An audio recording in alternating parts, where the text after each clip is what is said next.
1305 Old Frankfort Pike. Landscapers Corner has Triple Crown Elite Grass Seed, the seed everybody's talking about.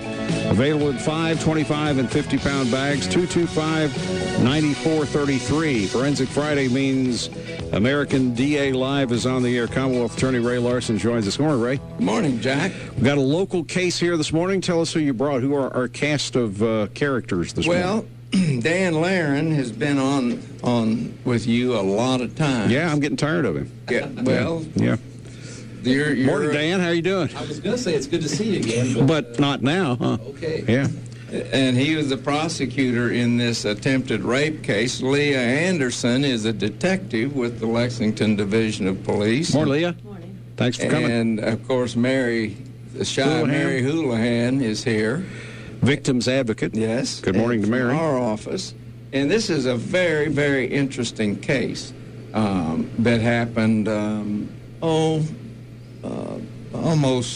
a year and a half ago. Right. And what time would you say, September? 2012, yes. 2012. Okay, now, Dan, you're going to have to manage that microphone between you two, so speak. Get right up on it. Yeah. We will make it work. Yes, sir. Okay, now, would you go ahead and talk a little, just give us an introduction into the kind of the facts of this, and then, Leah, I want you to talk to us about how you went about investigating it. Well, this is a case that struck pretty close to home for me. Just pull it over. There you go.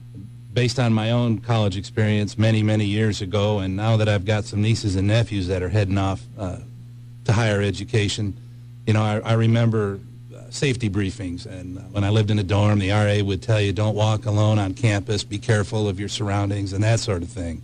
And this case involves a young lady who was a UK student at the time. She was coming home from a birthday celebration on a Thursday night. It was about 3 in the morning on a Friday morning after a Thursday night when she was attacked by a stranger.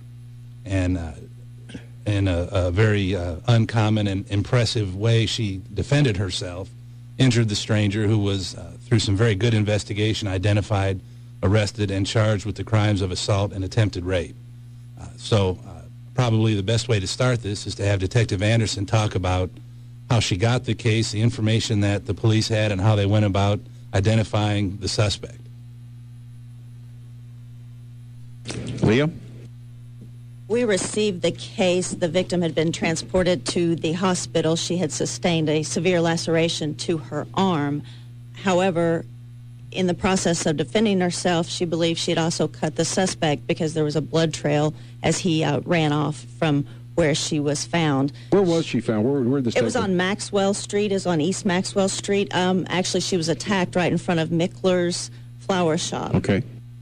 She had heard someone behind her, so she was able to pull a pocket knife out, and when she was attacked, she was able to start slashing and actually felt pretty sure that she had cut the suspect. Did she also cut herself with her own knife, or did you figure that out? We're not sure if she cut herself or if he actually had a knife as well.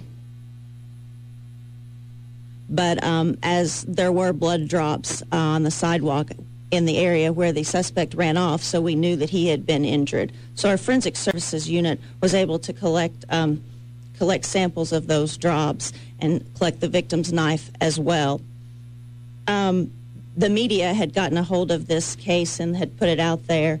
In the meantime, a subject had presented himself to the Mercer County Hospital with some lacerations. Let me ask this. When that happens, you put this information out to the media, and do you also notify emergency rooms around the vicinity to be on the lookout for somebody who may show up with cuts or that sort of thing?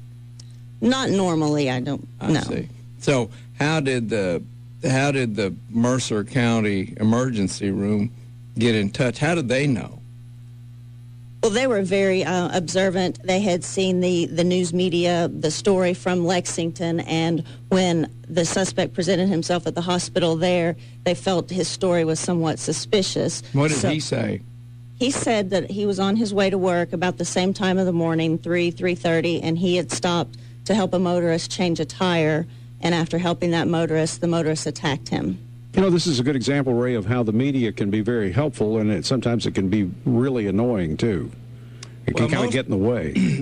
Right. But most of the time, the police are pretty shrewd about trying to make use of the media to identify and locate people. And it's a good thing because people, you know, Jack, most people want to help. They want to obey the law, and they want to do that sort of thing. So the people at the emergency room in Mercer County just thought this guy was kind of a they didn't go much for his story. No, they thought there was a lot of things suspicious about his story, things that didn't add up. They weren't able to find a crime scene on the side of the road, and his time when he said he was going to work, a lot of it just didn't make sense to them. So they notified us about this individual that had been there, and they also presented us pictures of his injuries. Did he live in Mercer County? He did. So what did you know about this cat? At the time, we really didn't know too much about him. We did some investigation on him. We found out he had a traffic ticket on UK's campus in 2011, approximately 1:30 in the morning, which seemed suspicious because, once again, he did not live in Lexington, and he had his 2 young children with him at the time. So he was driving around campus at, 1:30 in the morning. For what reason?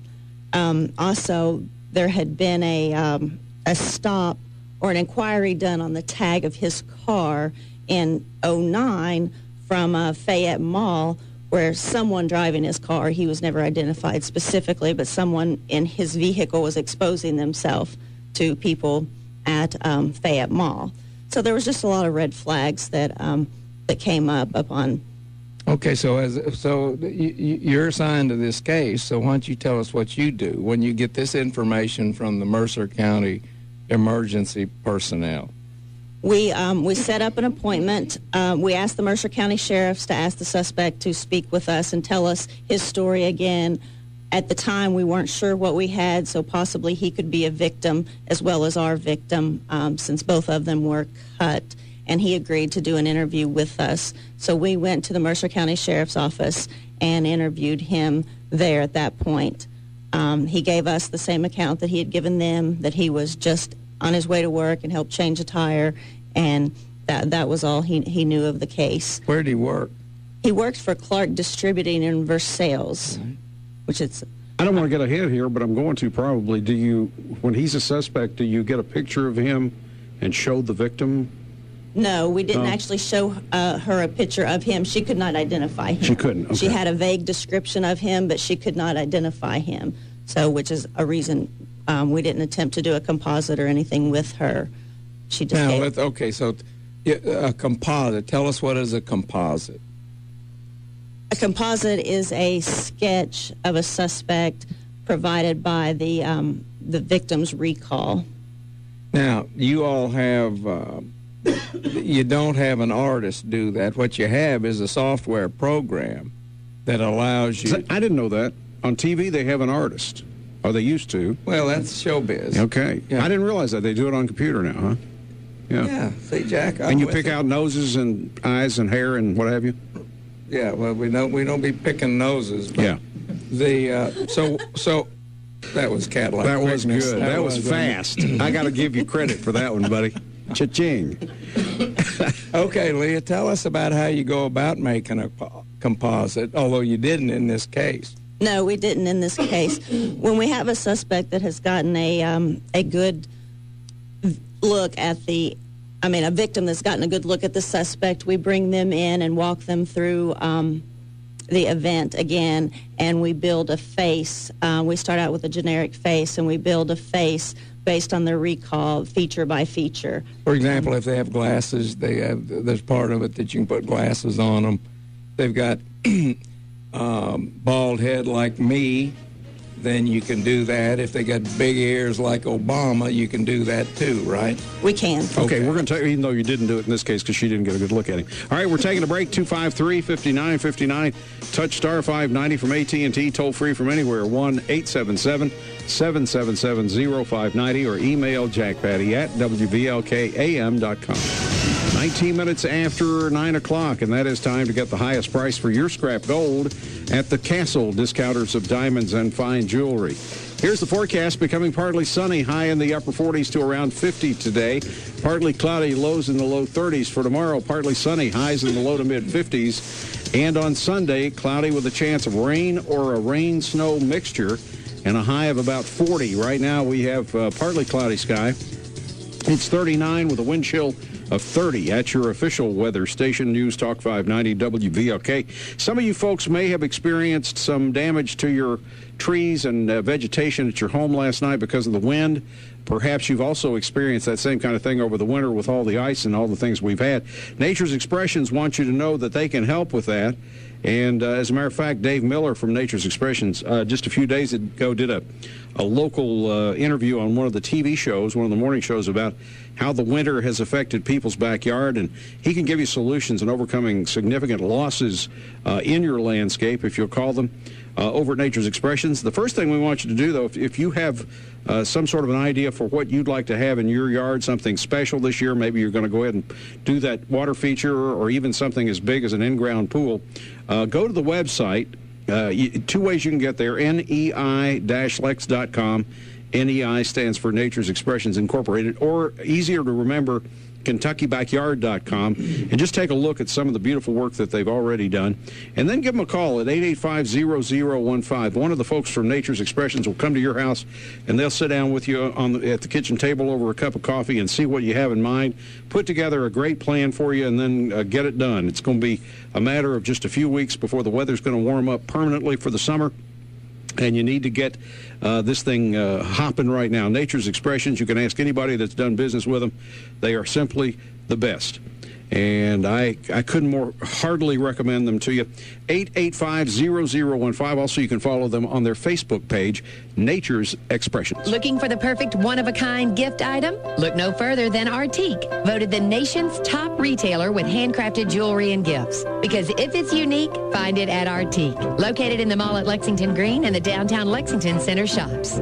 Take the Subaru Outback Challenge. Before you buy your next car, test drive a new Subaru Outback at Quantrell. Discover why hundreds of people are switching from Toyota, Honda, Ford, Kia, Hyundai, and other makes to Subaru. If you drive a Subaru with sequential all-wheel drive, chances are you'll be hitting the road before the snowplows. During February, you'll receive 2 years, 24,000 miles of complimentary scheduled maintenance with the lease or purchase of any new in-stock Subaru. We have great lease and finance specials, and we need your trade at Quantrell. WVLK FM Richmond, Lexington. If you or someone you love is facing surgery that will require anesthesia, there are questions you will have. Is anesthesia safe? Studies show that anesthesia is safer than ever before. Who will administer my anesthesia? Usually it will be a certified registered nurse anesthetist, a healthcare professional specializing in anesthesia care.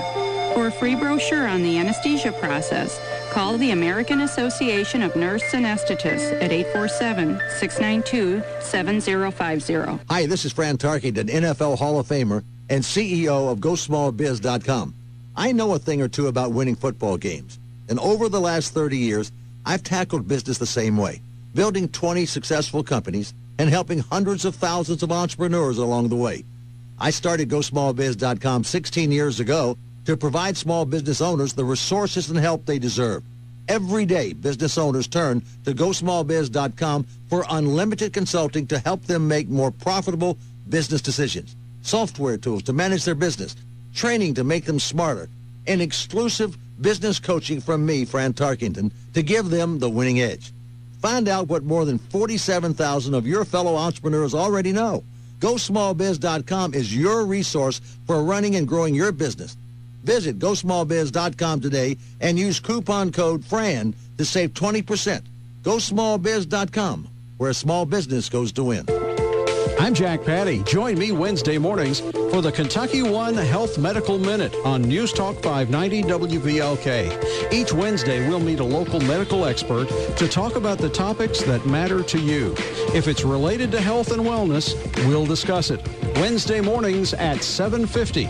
Join us for the Kentucky One Health Medical Minute.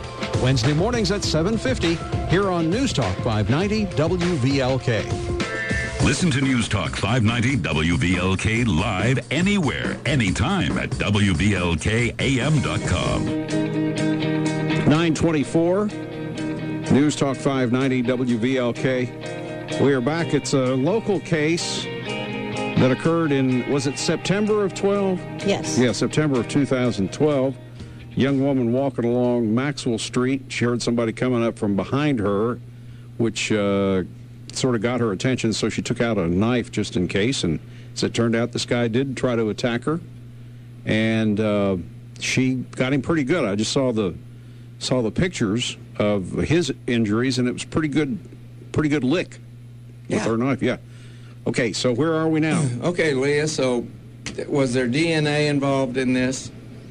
There was DNA. Our forensic services unit collected samples from the blood drops on the sidewalk, and when we interviewed the suspect at the hospital in Mercer County, we requested him to provide us a sample of his DNA should the two cases be related in some way, and he voluntarily did do that. Okay, so you got a comparison. Now, was the blood at the scene of the attack on the victim the blood of this defendant's? It was. After, obviously it takes a few months at the lab to get it back, but we did get it back, and it matched the blood on the sidewalk and the blood on her knife that she still had that was collected from her matched the suspect's blood. Did you say it took a few to get it back? A few months? It takes, yeah. Really? It does. Wow. Yeah, well... Again, not on TV. Doesn't take a few months. Well, of course, they just put the blood sample in the machine, and in about 6 seconds... Right, it kicks it out, but it does take a long time. With a picture of who the bad guy is. Well, we actually had it back by December. He was charged in December. Okay. So. Well, it's... The time it takes to get DNA samples analyzed is much better now than it used to be. I mean, it used to be over 6 months to get a DNA sample analyzed. Okay, so what caused you to decide you're going to arrest this cat?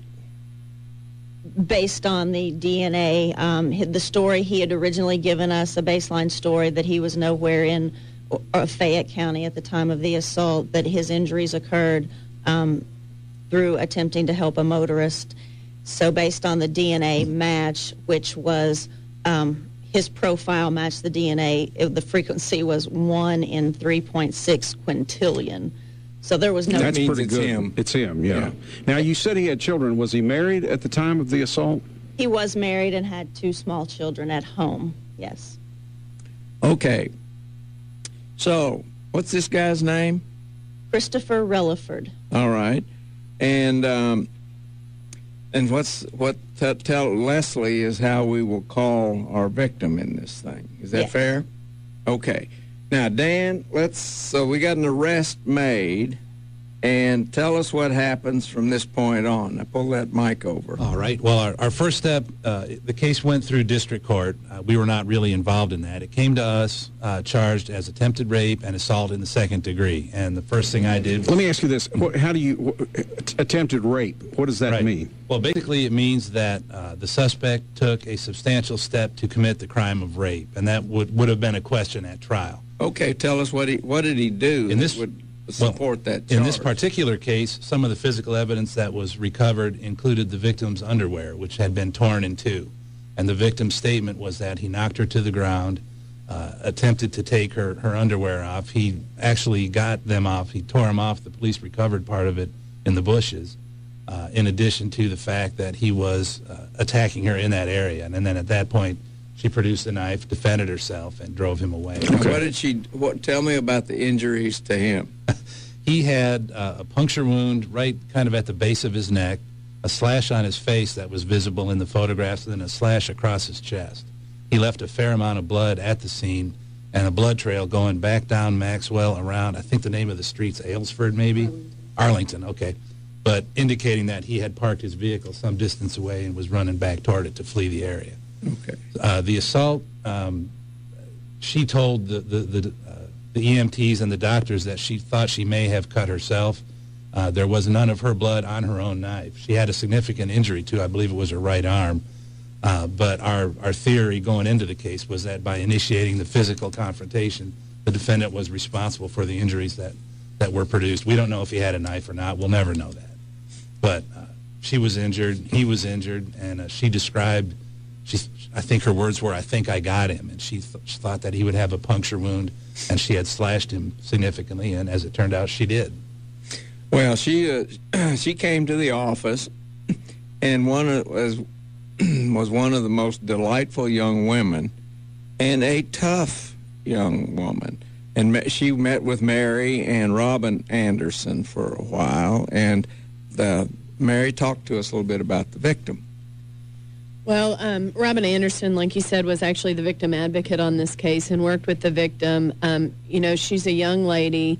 This is a very traumatic incident that would involve a lot of emotional harm that comes in the, it's great that she survived. It's certainly something we can appreciate that any of these bad guys ever get a little bit of what they've got coming to them. But really, the truth is that surviving the trauma doesn't mean that you're out of the woods yet. She had a lot to deal with in regard to just how do you walk back outside at night? How do you stay by yourself alone? She lived nearby the assault. How do you still live in the same area? And she's really, by all accounts, a resilient woman that has gone on to, is going to do great things and is surviving this. But it doesn't mean that there wasn't damage done. It's unusual, is it not, for a young woman to carry a knife? Well, to be honest, just when we first get a report or get a case in our office, we're reading from reports before we're meeting with victims and everything else. And as advocates, we don't need to know the facts of the case in the same way of like looking at it as evidence or anything else. So today was the first day that I saw a picture of the knife. And it's, I'd kind of pictured my little old Swiss Army knife where it also would have had a toothpick and some tweezers. Yeah.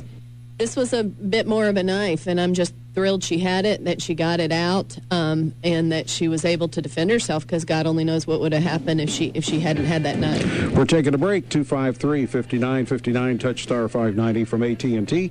Toll free from anywhere, 1-877-777-0590, or email jackpatty@wvlkam.com. We'll be right back.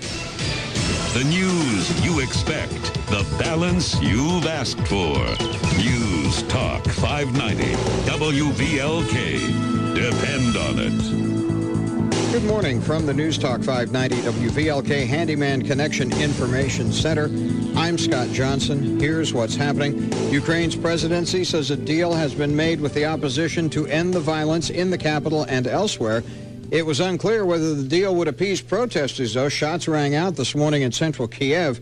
European Union officials caution that it's too early to declare a breakthrough. The state Senate has approved the creation of an adult protection registry to list people found to have abused the elderly or disabled. The goal is to provide more assurances that the state's most vulnerable adults receive quality care. Measure cleared the state Senate yesterday. It now goes on to the House. Researchers say Greece's financial crisis is hazardous to its citizens' health. They say they have new evidence that the health toll of the crisis includes rising rates of HIV, tuberculosis, depression, and even infant deaths. News at the top and bottom of the hour. Breaking news instantly. Depend on Lexington's news, weather, and traffic leader, News Talk 590 WVLK.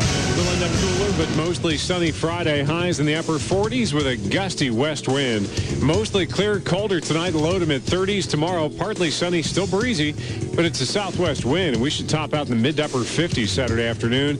Back down to the low 40s Sunday. Could be a few rain to snow showers late as a cold front drops through late in the weekend. That's the LEX 18 Storm Tracker 3-day forecast. I'm meteorologist Tom Ackerman on your official weather station, News Talk 590 WVLK. Nothing on the radar, partly cloudy, 39 with a wind chill of 30 at your official weather station, News Talk 590 WVLK. Right now, traffic from the Shallow Automotive Traffic Center. Things are still running pretty nicely around central Kentucky this morning. It's going to be a little busy, but for the most part, things are kind of settled down for the morning rush. You still have maybe little pockets of congestion, may hit a stoplight or two on the north and east side right now along New Circle Road, but looking good at this point as we get our earlier accidents and problems taken care of. Traffic's brought to you by Scheller Automotive. Don't pay high dealer rates for service or repairs in your vehicle. Pay a fraction for superior results. Scheller Automotive Repair on Commercial Drive in Lexington. Call 225-6277. Right now, traffic from the Scheller Automotive Traffic Center. I'm Brad Munson, News Talk 590 WVLK. I want to tell you about a special event that's coming up down at Boone Tavern in Berea. They do this a few times a year. It's Murder Mystery Dinner Theater. Always feels awkward doing this commercial during this hour, because a lot of times we're talking about murders and how serious it is, and the description says, watch what happens in this hysterical murder mystery by Donna Eisen when University of Kentucky basketball season tickets are at stake. Well, probably there's been violence involved with those before. Anyway, it's a one-performance show. It's Friday, March the 7th. Doors open at 6:45. Dinner is at 7, and it's $37.50 per person. It includes your meal and, of course, taxes and gratuities and all that. These things always sell out because they're limited to the number of seats in the dining room. 859-985-3700 for reservations. You can also log on to BooneTavernHotel.com. And our congratulations to Gary McCormick and his staff, who informed me just a few days ago they've been awarded the 2014 Open Table Diners Choice Award. Their restaurant has been selected by the Open Table folks as one of the best in the area, and I am not the least bit surprised. BooneTavernHotel.com. It's a nice 35-minute drive down I-75 to either Berea exit and historic Boone Tavern. Turns out you can use the internet to get a free quote on state minimum car insurance from Safe Auto. Just go to safeauto.com and see for yourself. The best part, it's quick and easy. You can also call 1-800-SAFE-AUTO. Drive safe, spend less. Ladies and gentlemen, until he's completed his full community service, it's Cruiser. Noon to 3 on News Talk 590 WVLK. It's 24 minutes away from 10 o'clock as Lexington's morning news continues here on News Talk 590 WVLK. Talking about a local case, we've got Commonwealth Attorney Ray Larson with us, Assistant Commonwealth Attorney Dan Larin, Mary Houlihan, victim's advocate from Ray's office, and Leah Anderson from the Lexington Police Department. Ray? Okay, so this guy is charged with attempted rape and assault in the second degree. What makes an assault second degree, Dan? The assault is either a serious physical injury, which there's a lengthy legal definition of that. I think anybody would think that a knife cut like this lady suffered was serious, or the use of a dangerous instrument or a deadly weapon, which in this case was a knife. So he was charged with assault in the second degree, the attempted rape. Those are both Class C felonies, 5 to 10 years each. Okay, so let's hear how this case went along. Well, our first step was after we had the meeting with the victim, and Detective Anderson and I talked about the case a bit. We presented it to the Fayette County grand jury, who returned the indictment. Now, when you say you presented a case to the grand jury, what does that mean? In this particular case, we decided not to bring the victim in because we had her statement. We had the medical records. The detective testified at grand jury, and through her, we got all of the statements, the lies that Mr. Releford told his wife, the Harrodsburg authorities. What did he tell his wife about all of this? Pretty much the same thing. Our timeline indicated that this assault took place a little after 3 o'clock in the morning. And he went back to his home in Harrodsburg at approximately 4 o'clock. I think it was a little earlier than that. He took the shirt that he had been wearing off. I don't believe that it was ever recovered. He told his wife that basically the same story that he told everyone else. She took him to the hospital, and they went to the Harrodsburg hospital where he told his lie to the doctors again. She was going to be a witness in the trial of this case because she was important to our timeline. And to show that... So she was going to testify against him? Well, I think you could take it that way. She was going to just tell the truth as to what happened. Now, isn't there such thing as a marital privilege? I believe there is. In this case... What does that mean? That means you cannot force a spouse to testify against the other spouse. That's called the marital privilege. So she can do it, but she does it on her own free will. Happen? Well, in this case, I believe I did not talk to her until we got closer to trial time. I got the impression she was initially supportive of Mr. Releford. At the time I spoke to her, she was not. She was very angry with him and the position she had put their family in. This case made a lot of headlines in Harrodsburg, and it was a pretty significant deal for their family. So he humiliated the whole family and all the rest of it. And is it fair to say she dumped him like a bad habit? I think that sums it up pretty neatly. Okay. So let's get to the. So he hired an attorney, and we exchanged discovery. I gave his lawyer all of our reports. What does discovery mean? In this case, it was the police reports, the medical records, the photographs, the lab results from the DNA test and everything. And our next step was a motion to dismiss and a motion to suppress. Basically, his lawyer said that the police department illegally obtained the evidence against him. They accused Detective Anderson and the other detectives of lying to the defendant and illegally obtaining his statements and his DNA. How so? Well, I'll be honest with you, Jack. I never really fully understood the defense attorney's motion. Basically, he cited some authority that had to do with how we collect DNA from people who are convicted of crimes. People that plead or are otherwise convicted, they take their DNA, put it in a database, and then when we get unknowns, that they collect or they compare those against these known samples. And his basic argument, I guess, was that because we didn't follow the procedures used to collect DNA from people that are otherwise convicted, that it should not be admitted. And we had a very long suppression hearing. Detective Anderson testified. Her supervisor, Sergeant Huddleston, was there.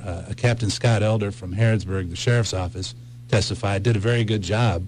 And we listened to, about a 45-minute statement where they asked him politely for his DNA, and he consented to it. He signed a consent form. And at the end of all that, the judge ruled that it was properly obtained and that evidence was admissible. So given that, we had a case set for trial. It was going to go to trial last October. And in somewhat of a surprise move to me, the defendant ended up pleading guilty. We were in court talking about the suppression issues and so forth. Why were you surprised? Well, he had indicated all along that he wasn't there or that he was otherwise justified in what happened, and his attorney was going to fight this. How did he say he was justified in this? I didn't really understand that either. His initial story, of course, was that he wasn't there, and then we had some actual CSI evidence for as much trouble as it causes us when we do have physical evidence like this. He was locked. His DNA was at the scene. It was on the weapon. So it's a slam dunk. Should be. Yeah, except in the O.J. trial. It should be. Yeah. There was some other information that developed. We ended up having to send the underwear back to the lab and have testing done on that to prove that it was torn and not cut. For some reason, that made a big deal to the defense team, and we went down to the property room and took all these pictures. I don't understand it, Jack. I guess the theory was that somehow, she tore him off herself or she tripped, or I don't understand. It's very clear to me that this man assaulted her, and unfortunately he picked a victim who had the will and the means to defend herself, and she did so in a very impressive way. So we were having this hearing, and he decided to enter what's called an open plea, which just means that he agrees to the charges as they exist. And in this case, it was assault, felony assault, and attempted rape. He also took what's called an Alford plea. Now, this is something where there's a case, Alford versus North Carolina. Basically, the person that pleads under Alford agrees that there's enough evidence to convict him, but he does not admit that he committed the crime. In other jurisdictions, this is called a no contest plea or nolo contendere. For us, it's really not a lot different than a regular plea. He still was a violent offender. It's perceived as a guilty plea. Right. But what he's saying is, he says, well, I'm not admitting I did it, but there's enough evidence to convict me. Well, did we object to that? I did. This is a thing. In some cases, we'll agree to it. For example, if a defendant is drunk and doesn't remember, and he'll say, well, I guess I did it, but I can't say I did. I don't remember. The judges have taken them in misdemeanor pleas sometimes. They'll do it. But in this particular case, I felt it was important for him to accept his responsibility. It was important to the victim, and I opposed that. And the judge, over our objection, allowed him to permitted him to plead under the Alford case. We, of course, didn't agree with that decision that the judge made, but guess what? That's the judge's decision to make. It doesn't affect the penalty, though, right? Yeah. No, it's under the law, it's the same as a guilty plea. It's perceived as a guilty plea. Now, what did and he said he wanted the judge to fix the penalty, right? That is correct. And what did the judge do? Judge Goodwine found him guilty of these two offenses. She sentenced him to 8 years on the attempted rape and 5 years on the assault, ruled that they run concurrent for a total sentence of 8 years. And if I've learned anything in the however many years we've been doing that, it was violent, so he has to serve 80%? Well, as it turns out, we had to argue that at sentencing. We had a pretty involved sentencing hearing in this case. The defense team, again, filed more motions, and they wanted to argue that Releford was eligible for probation, that he shouldn't have to register as a sex offender, and that this was a nonviolent offense. To be blunt, that's just wrong. You know, the statute is very clear that attempted rape is a sexual offense, and it is a violent offense, and someone pleading guilty or who is found guilty serves 85% of their time and is not eligible for probation. So the judge permitted the defense to make their argument, but at the end of the hearing, sentenced him to serve his 8 years. He'll do 85%, which we tried to do the math. He's been in custody since he was arrested, so he's got about another five and a half years to serve before he sees the parole board. He was required to register as a sex offender. His attorneys objected to that, but it's pretty clear that the attempted rape is a sex offense, so he's now on our sex offender registry. Rightfully so, I would suggest, given the facts of this case.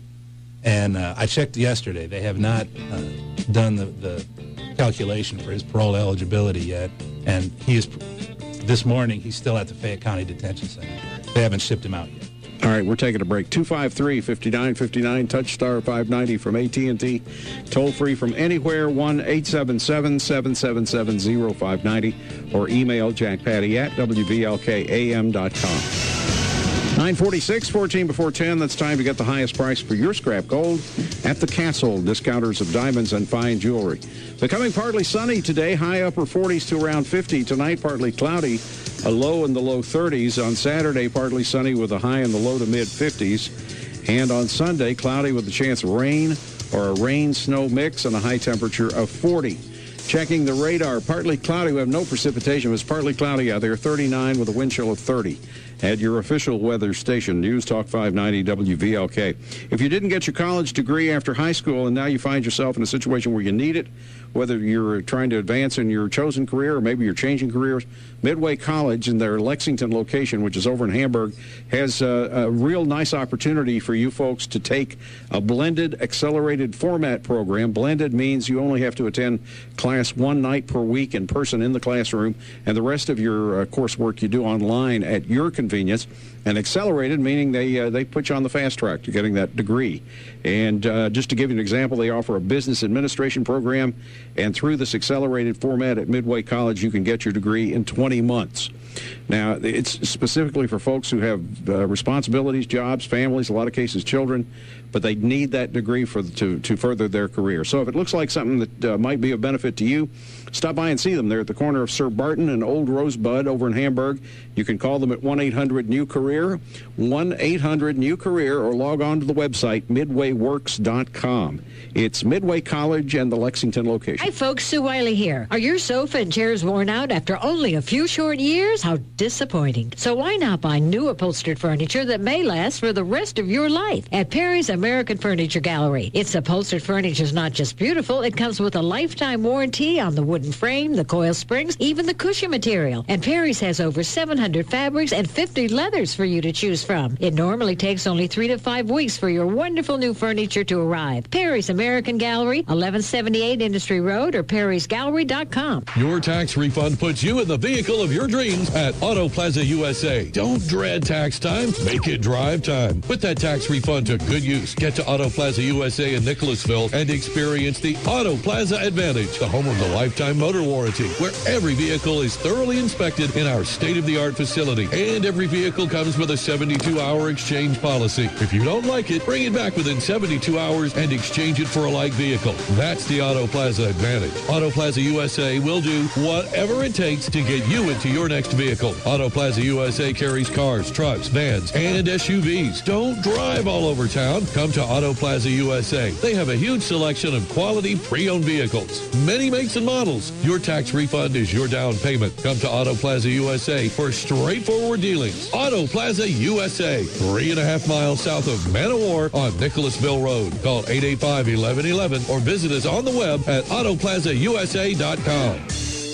Women say puffiness and bags under the eyes are the hardest things to get rid of until now. Introducing Genucell Stem Cell Therapy from Shamity, specifically targeting eye puffiness and bags. Due to new technology, Genucell is incredibly powerful, clinical-grade serum guaranteed to show results in 12 hours or your money back. That's right, users could see Genucell working in only 12 hours with dramatic improvement in as little as 2 weeks. A true Shamity classic, Genucell contains 8 extra ingredients to reduce the appearance of bags and puffiness in hours. Plus, Genucell uses patented plant stem cell technology to improve longevity and brilliant long-term results. Call now to try Genucell risk-free at 800-577-8627. 800-577-8627. Say goodbye to puffiness and bags today. Call in the next 20 minutes and get the legendary Esotique face cream absolutely free just for trying Genucell today. Shamity, the best skincare, best results, or your money back, no questions asked. 800-577-8627. 800-577-8627. Listen to News Talk 590 WVLK live anywhere, anytime at WVLKAM.com.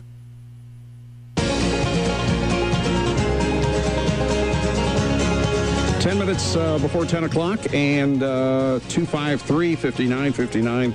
Touch star 590 from AT&T. Toll free from anywhere. 1-877-777-0590 or email jackpatty@WVLKAM.com. Ray Larson.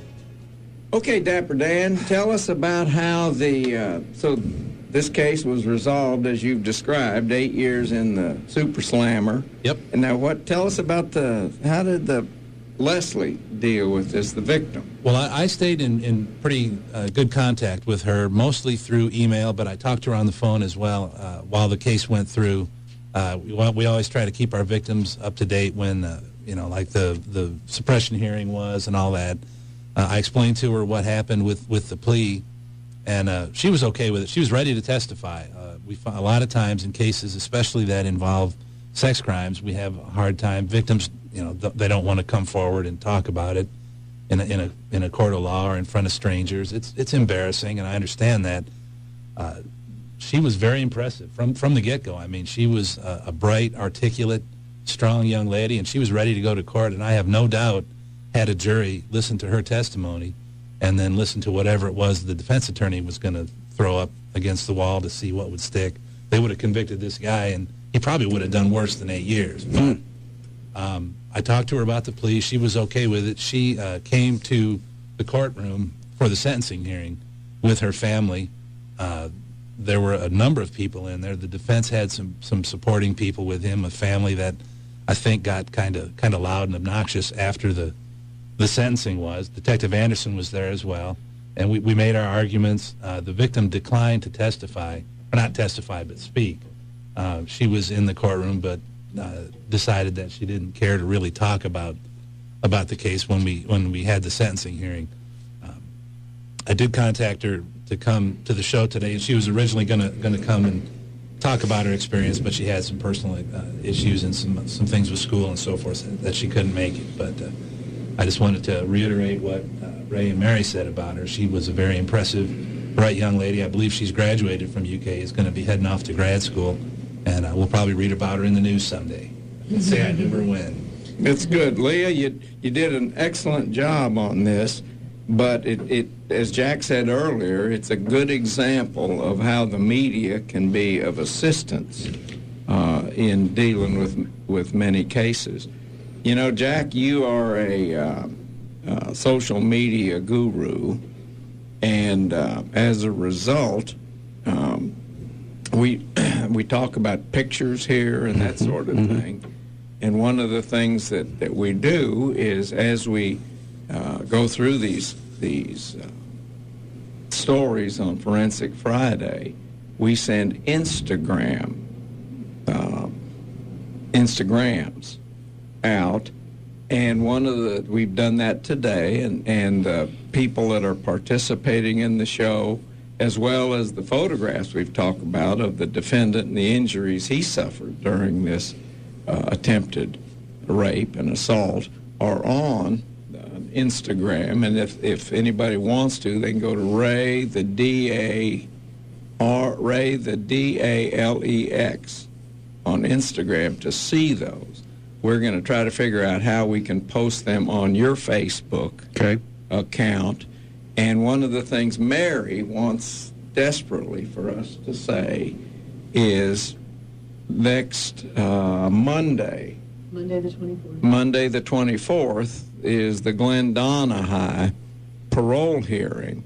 You'll remember Glendonna High is the guy that ran over and killed police officer Brian Derman.